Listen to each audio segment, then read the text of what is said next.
Iran के हमले के बाद मिडिल ईस्ट में तनाव अब युद्ध में बदल गया है। पूरी दुनिया इस समय ईरान और इजराइल पर नज़र बनाए हुए है।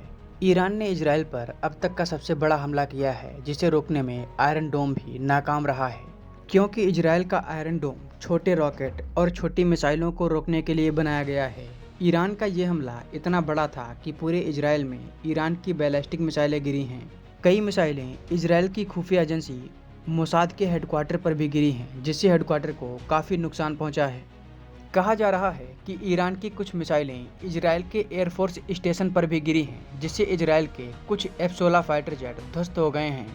इजराइल को इस हमले की चेतावनी अमेरिका ने एक दिन पहले ही दे दी थी। You don't launch that many missiles at a target without the intent of hitting something. We condemn these reckless attacks by Iran and we call on Iran to halt any further attacks, including from its proxy forces.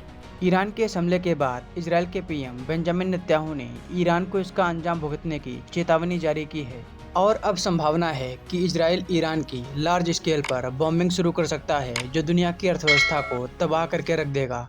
क्योंकि Iran पहले ही कह चुका है कि अगर Iran युद्ध में भाग लेता है तो वो स्ट्रेट ऑफ हॉर्मुज को ब्लॉक कर देगा, जहां से दुनिया का लगभग 40% तेल का व्यापार होता है। कुल मिलाकर अगर कहा जाए तो दुनिया एक बड़े युद्ध और आर्थिक मंदी की ओर बढ़ रही है।